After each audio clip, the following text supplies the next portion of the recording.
Hello everyone, আমি doctor Gautam বিশ্বাস। এটি ভালো করে দেখুন। এবার যদি আমি প্রশ্ন করি যে এটা কী, তাহলে আপনি কি উত্তর দেবেন? না, এটা একটি বাঘ। তারপর যদি আমি প্রশ্ন করি তাহলে এই বাঘটি দেখে আপনি কি ভয় পাবেন? উত্তর কী হবে? আপনি বলবেন না, একদম ভয় পাবো না। নেক্সট প্রশ্ন, কেন ভয় পাবেন না? তার কারণ হচ্ছে এটি বাঘ নয়, এটি একটি বাঘের ছবি। তাই একদম ঠিক। এবার চলে আসি আমাদের মেইন আলোচনার প্রসঙ্গে, HMPV infection, human metapneumovirus infection. তো এক্ষেত্রে ভয় পাবো কি পাবো না? দেখুন, এই যে একটু আগে যে উদাহরণটা আমি দিলাম, সেখান থেকেই আমি বোঝানোর চেষ্টা করছি যে এই সংবাদ মাধ্যমে বা এই বিভিন্ন জায়গায় যে নিউজ দেখছেন বা ভিডিও দেখছেন বা ছবি দেখছেন, সেই ছবি দেখে কিন্তু বাঘের ভয় পেলে হবে না। তো প্রশ্ন হলো, ডাক্তারবাবু যে ভয় পাবেন না বলছেন, কিন্তু কেন? করোনার সময় তো জিনিসটা একটু অন্যরকমই ছিল। সেক্ষেত্রে তো অনেক ভয়ের ব্যাপার ছিল, তখন তো আমরা দেখেছিলাম, শুনেছিলাম এবং প্রত্যক্ষও করেছিলাম। তো এই প্রশ্নের উত্তর বলতে গিয়ে সবার প্রথমে যেটা জানতে হবে যে এই HMPV নামক ভাইরাসটি আসলে কি। আসলে এটা একটা রেসপিরেটরি ভাইরাস, মানে আমাদের যে রেসপিরেটরি ট্র্যাক্ট রয়েছে, মানে যে সিস্টেমের মাধ্যমে আমরা শ্বাস প্রশ্বাস নিই এবং নিঃশ্বাস ছাড়ি, এই সিস্টেমের একটা ইনফেকশন, ভাইরাল ইনফেকশন। যে কোনো ইনফেকশনেরই সবই যে ভালো এরকম কিন্তু নয়। আমরা বলছি বটে যে হ্যাঁ ভয় পাবেন না। যে কোনো ইনফেকশনের একটা মাইল্ড একটা অ্যাসপেক্ট থাকে আর একটা সিভিয়ার অ্যাসপেক্ট থাকে। তো এই ক্ষেত্রেও কিন্তু দুটো জিনিসই রয়েছে।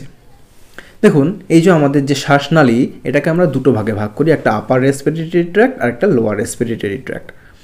তো এই আপার রেসপিরেটরি ট্র্যাক্ট মানে হচ্ছে এই নাক থেকে শুরু করে এই শ্বাসনালীটা গলার ভেতর দিয়ে যাচ্ছে, ঠিক আছে? তো এতটা পর্যন্তই ধরে নিলাম, আমি এক্স্যাক্ট অ্যানাটমিক্যাল লোকেশনের দিকে আপনাদের জন্য অ্যাটলিস্ট যাচ্ছি না।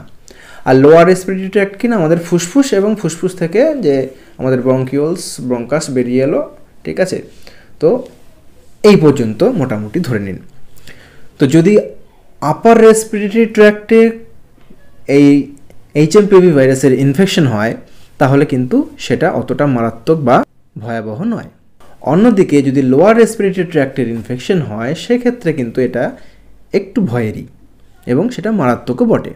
কিন্তু ভালো খবর কি জানেন? ভালো খবর হচ্ছে যে এই ভাইরাসটি কমনলি আপার রেসপিরেটরি ট্র্যাক্টের ইনফেকশন করে, লোয়ার রেসপিরেটরি ট্র্যাক্টের ইনফেকশন তুলনামূলকভাবে কম। তো এখান থেকে আমরা বলতে পারি যে ভয় পাওয়ার কিছু নেই। তাহলে প্রশ্ন হচ্ছে যে ডাক্তারবাবু, যদি আমার লোয়ার রেসপিরেটরি ট্র্যাক্টের ইনফেকশন হয় তাহলে তো জিনিসটা খুব খারাপ হবে। তো সেক্ষেত্রে আপনি কি বলবেন? তো সেক্ষেত্রে আমি বলবো যে দেখুন, এই যে HMPV ভাইরাস যেটি রয়েছে, এর যে ভিরুলেন্সি, এটা কিন্তু তুলনামূলকভাবে অন্যান্য কিছু রেসপিরেটরি ভাইরাস যেমন RSV মানে হচ্ছে রেসপিরেটরি সিনসাইটিয়াল ভাইরাসের থেকে কম। এখান থেকে বলা যায় যে সঠিক সময়ে যদি সঠিক চিকিৎসা করা হয় তাহলে কিন্তু খুব খারাপ ঘটনা হওয়ার সম্ভাবনা খুব একটা নেই, ইমপ্রুভমেন্টের চান্সটাই বেশি। এবারে চলে আসি যে এই ভাইরাসটি কিভাবে ছড়িয়ে পড়ে। তো নতুন করে বলার কিছুই নেই, এটি একটি রেসপিরেটরি ভাইরাস। করোনার সময় যেমন দেখেছেন যেভাবে ছড়িয়ে পড়ছে, ঠিক সেভাবেই এই ভাইরাসটি এখনও ছড়াচ্ছে HMPV।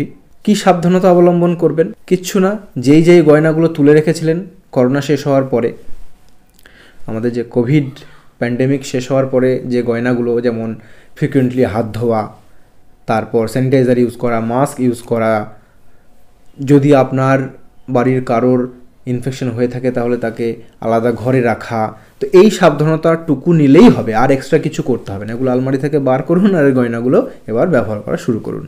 আর একটা জিনিস, সেটা হচ্ছে বাড়িতে যারা বাচ্চা এবং বয়স্ক যারা রয়েছেন এবং যাদের কিছু ক্রনিক রোগ রয়েছে, যে রোগের জন্য অনেক দিন থেকে ওষুধ খাচ্ছেন, তো তাদের ক্ষেত্রে একটু অতিরিক্ত সাবধানতা বজায় রাখা, আর কিছু না।